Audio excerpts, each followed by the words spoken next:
back to my film and TV channel. How about a last dance? Yes, well, this is apparently the last in this three-part series. I don't think it's the last we've seen of this character. We're talking a superhero, we're talking Marvel Comics, and we're talking Venom, of course. So we're talking Venom, The Last Dance, but probably not, but you know how it works. 15 certificate, 109 minutes. I think the length was okay. The length was fine, as long as keep it under 2 hours, guys. Marvel, it's fine. It's okay. And of course, supposedly it is the final instalment of this trilogy, following Venom from 2018 and Venom: Let There Be Carnage 2021, which a bit mixed reviews out and around. Bit mixed reviews from me as well.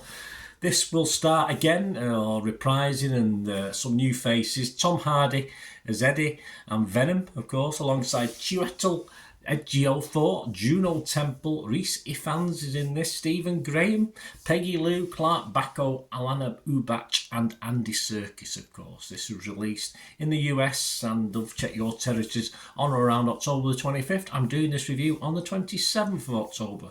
2024. So I'll have a quick look at whether it was all worth it in the end, the 3 episodes of this. It must be worth it. They would have canned it after 2, wouldn't they, surely? Anyway, please like and subscribe if you are new to the channel, guys. That'd be much appreciated. And if you do like what I try and do, I try and inform and entertain, give you other people's opinions as well, not just all about me.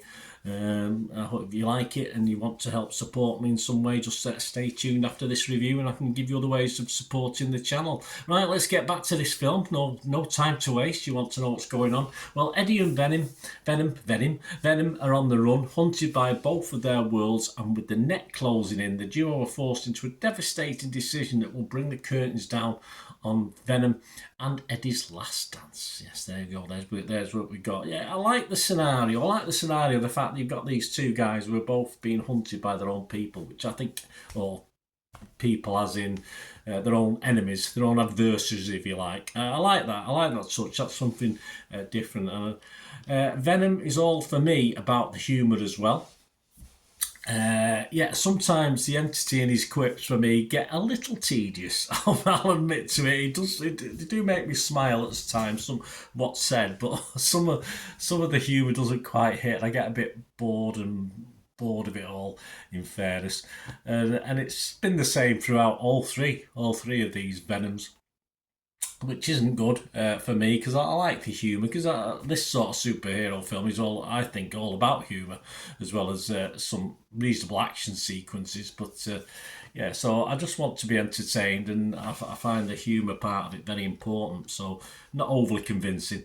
So over the 3 episodes, basically I've liked bits, but sadly it never ever really fully worked for me, and this third is also similar thing. At times it made me smile, at other times I got a little bit bored with it, so it's like a case in point of all 3. It's a superhero film that isn't really for me. It's not what I'd call a superhero film, although this day and age there's plenty of stuff coming out that's classed as superhero, but it's not really, is it? It's just a little bit, but not particularly. The Agatha things, I don't call Agatha a superhero film or anything like that, but all supernatural, super anyway in some stage.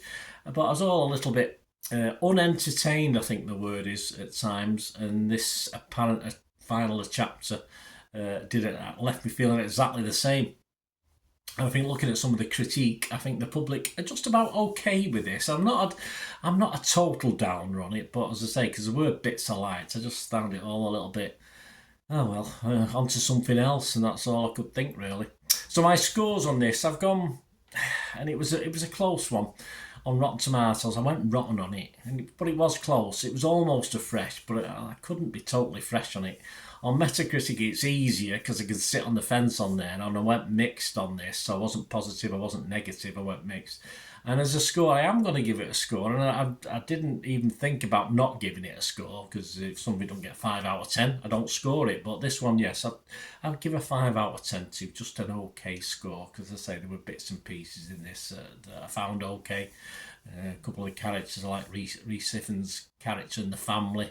There's a little bit of poignancy in this. I always like poignancy. I'm a sucker for a bit of sad storytelling. So there's a bit of that in this as well, which helped. So I'm all for that. So I'll give it a 5 out of 10. Other people, Rotten Tomatoes, just 4.5 out of 10, so a little bit less. 36% of the 123 critics were happy, but the rest not particularly.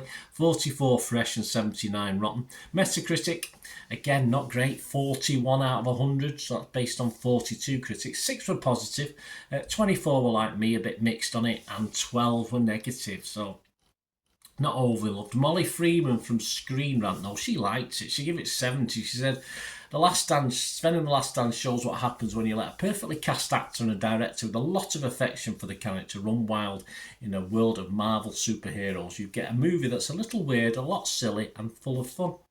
Molly liked it. But then you go over to Jamie Graham from Total Film Magazine, which is now no more, unfortunately, but it was still going when this was out. Gave it 40 and said, frustratingly, Marcel's movie maintains the issues of the first two films, ropey effects, muddy nighttime action scenes, a determination to be family friendly at all times, and then undoes any goodwill its more successful components have inspired by including a mid-credit sting that rendered the previous 109 minutes obsolete. So he's not happy, is he? Yeah, I didn't mind the action sequences. I thought they were alright. Ollie Richards, Empire Film Magazine, which is still going, also give it 40 and said it's third time unlucky for a series that still hasn't worked out what it wants to be. I'd have to agree with Ollie there. The public, Metacritic users 5.8, so just under that 6 I like to see for a film.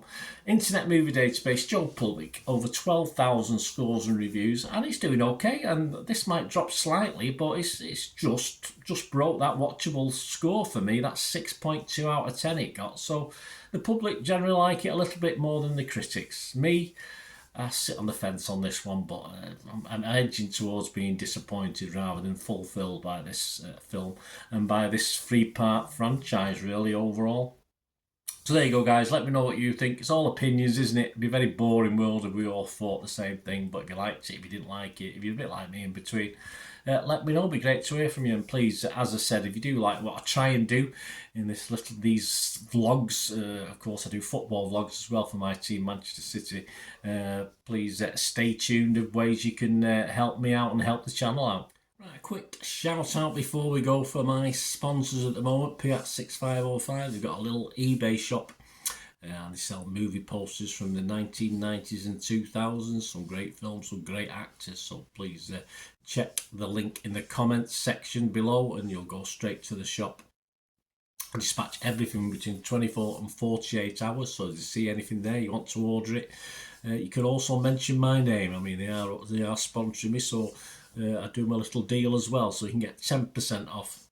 If you buy anything, just mention me, so say Bernard sent you, and they'll give you a 10% reduction on your order price. My thanks to Piat6505. If you're interested in sponsoring the channel yourselves, guys, supporting the channel by sponsorship, just let me know. My socials are on screen there, so just contact me about that and we can have a chat. Other ways to help me out, guys, if you watch the ads, if the ads on this YouTube ads, that helps in a very little way, but it all helps. It all, watch the pennies and pounds look after themselves, they say, don't they? Or the pennies or the 10p's look after themselves. But if you watch the ads or follow the links on the ads as well, that's always a nice way to support the channel. If you sort of hang on for it, I've done that. I watched other people's and followed the ads, just something I fancied, which does happen from time to time. Of course, you can support me by pushing that subscribe button as mentioned earlier, and that of course pressing the button so you know when these vlogs are coming out. And of course I'm always interested in your opinions, and of course you can give us a like, that'd be wonderful as well. So thanks for watching, guys. Hopefully I'll join you very, very soon with something else. Until we meet again, I'll never ask one thing, don't I? Please stay safe, everyone. Bye for now.